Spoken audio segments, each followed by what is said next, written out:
Welcome to Keiser Voices, the story of success, brought to you by Keiser University Graduate School, here where the academic world meets personal triumph. Join us today as we dive into the captivating tales of success.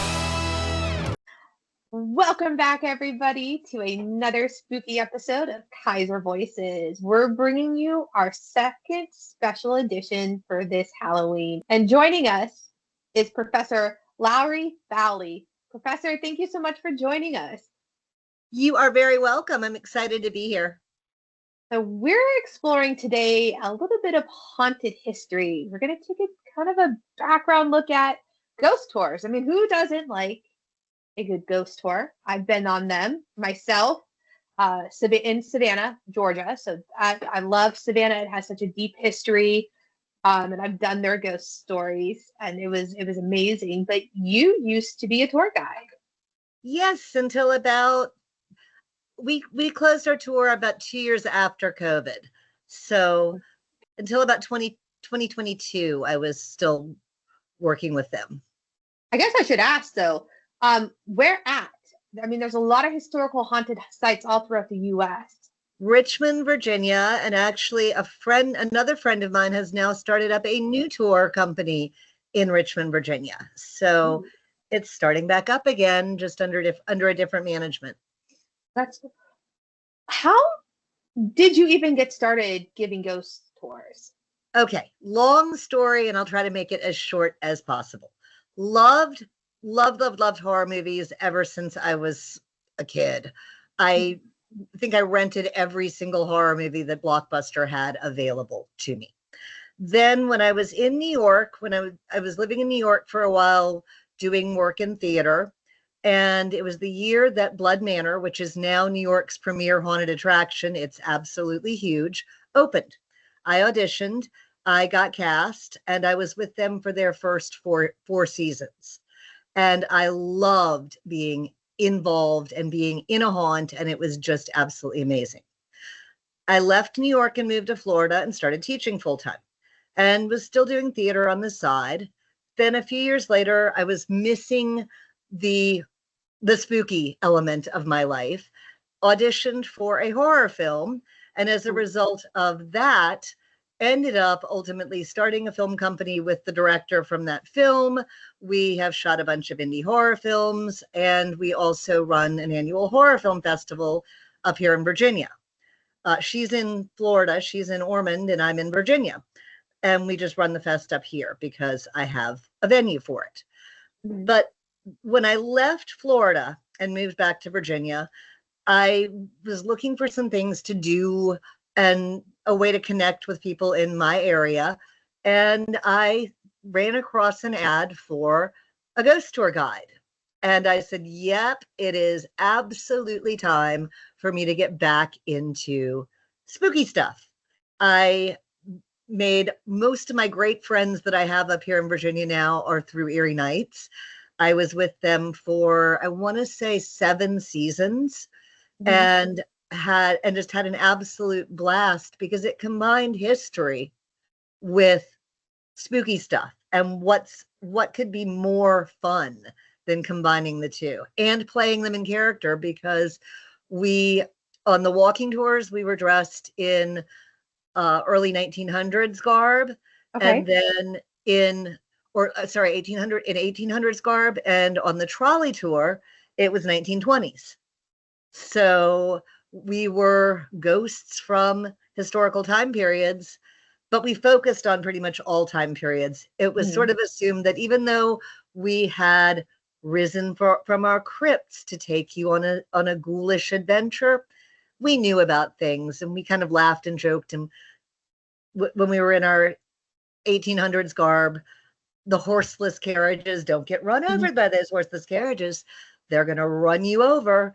So we did things that kind of added in modern life to it from the perspective of a long dead Civil War. That's awesome. What is it that draws people to ghost stories and unhaunted tours in your experience?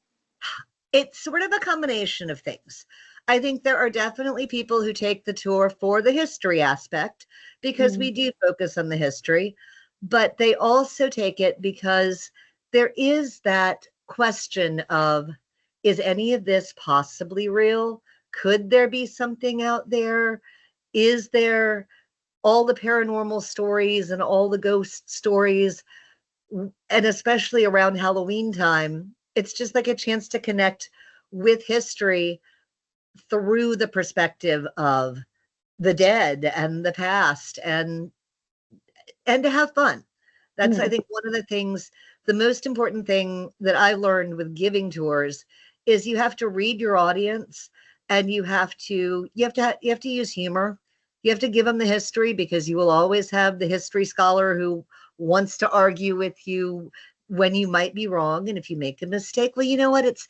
I'm so very sorry, but it's just those worms. They're eating my brain right now. Can't fault me for those worms. That would be my Miss Lizzie's answer. That was my tour character, was Miss Lizzie. So I think there's a kind of a desire to be scared, and also a desire to learn about an area, because you're doing both at the same time. Can you share one or two of the most popular or most memorable ghost stories that you've told? Yeah. Let's see. One of the most memorable to me, and it also involves a spooky experience that I had. We have in Shaka Bottom the slave burial ground, and it is an area where they had the gallows were there where they would hang the slaves, but there were also, it was like this open field that they literally just dumped the bodies of dead slaves. Lumpkin's slave jail was not too far away from there either. And Lumpkin's had a history of absolute brutal treatment, beatings. There was even some historical notes that there was a room where if there was a pregnant slave, there was a hole dug into the floor where they could tie them down and to beat them and not hurt the babies, not hurt the unborn babies. So it was a very horrific place. And then if slaves happened to die, they were just tossed. And over the years and decades, that just became a field and it wasn't being used for anything. It was bought by, of all things, Virginia Commonwealth University. And they, in their infinite wisdom, decided that, hey, we're going to pave this over and build a parking lot. So they built a parking lot over top of it. There was no markers, no nothing, but there was an old tunnel that led down into it. Now, since then, the parking lot is now gone. It is now a historical site. But when it was first built, there was an old tunnel that led into there, and people would go to their cars. And when people were heading to their cars, they would say that they saw shapes swinging in the trees, strange fruit, it was called, hanging in the trees. And they experienced things like a feeling like they were going to pass out. And even some people talked about how they felt hands like a noose around their neck while they were trying to get to their cars, and they couldn't breathe, and they felt it tightening around their neck. And when they got home, they found actual marks around their neck where the noose had captured them. So, and that's the story of that the burial grounds, which then now is a historical site, obviously. But my personal experience, I can tell you that for the first couple of years of the tour, when I would go down and I would start to tell that particular story, I could actually feel the spirits. I could feel the ghosts around me, and not only feel them, I could hear them. It was almost like I would almost be in tears by the end of telling that story each night. I was so empowered or so moved by it, but I could hear voices almost like they were trying to get me to speak their name, to know their name. And I'm like, I'm sorry, I don't know who you are. And I would share that with my guests. And there were lots of people who, in the process, they had similar experiences. So that's one of the ones that was extremely popular. And that was the last spot on the tour each night. So it was a very powerful way to end. It was a spooky way to end, but it was also, for some people, it was just very historically significant and even personally significant to them. So that one was one of the cool ones. And then let's see, another one. Let's see if we can go a little bit less deep and dark. Oh, this is kind of fun. Our Capitol building, which it's the oldest continuously occupied Capitol building in the United States. At one point in history, there was a disputed election between two governor candidates. And it got to the point where there was rioting in the streets and they couldn't decide who had won. So the court system came in and said, we're going to settle this in court. And of course, everybody wanted to come and see this play out. But there were so many people that they couldn't do it in the courthouse. So they moved to the Capitol building because it was bigger and they had a huge balcony. Problem solved, right? Well, not so much. Problem wasn't solved because there were so many people that crammed into the building that all of a sudden the balcony collapsed. The death toll was huge. People who still work in the Capitol building say that to this day, sometimes you will hear a loud crash and they'll come out of their offices and look around and nothing has crashed. So the building remembers the crash.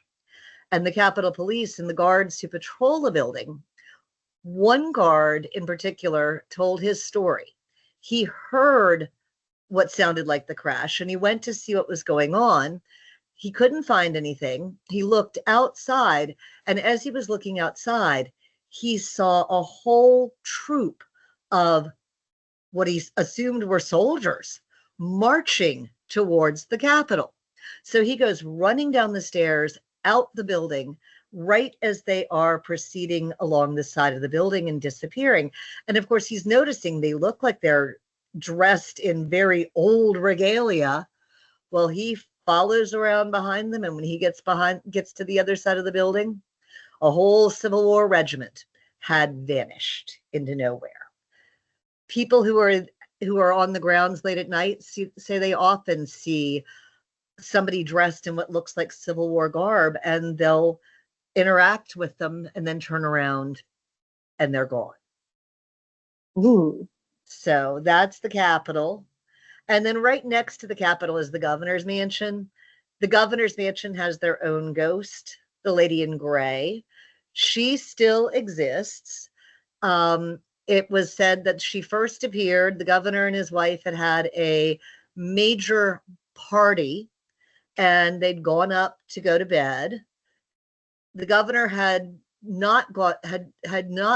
was heading up. His wife hadn't headed up yet. She was still downstairs. He goes up, he goes into his room, and there is a woman in a gray ball gown on his bed. So being the dutiful husband that he is, he backed right out and asked his wife, are any of the guests still here? And she said, what do you mean? He says, well, there's a woman in a gray ball gown and she's lying in our bed. So of course she goes running up the stairs. Nobody is there. No female resident or visitor has ever seen the lady in gray. She only appears to men.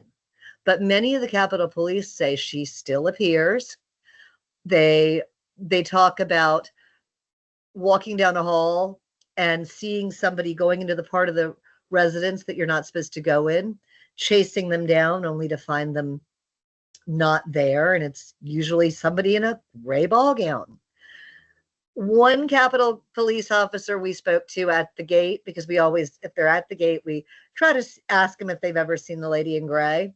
said that apparently she has now discovered daytime television, and that there is a room in the private residence where the TV would turn on at the same time every single day.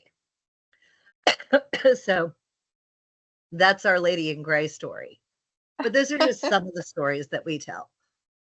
And I'm sure when you look at history, and there's always the good and the bad of history, you would have to assume that some kind of mark or impression would be made in the area, on the land. I mean, there's stories that come out of Gettysburg, stories from the Alamo, just to name a couple. And those were major battle sites. And then you have houses like the Conjuring House, which has been in the news a lot lately, and even items.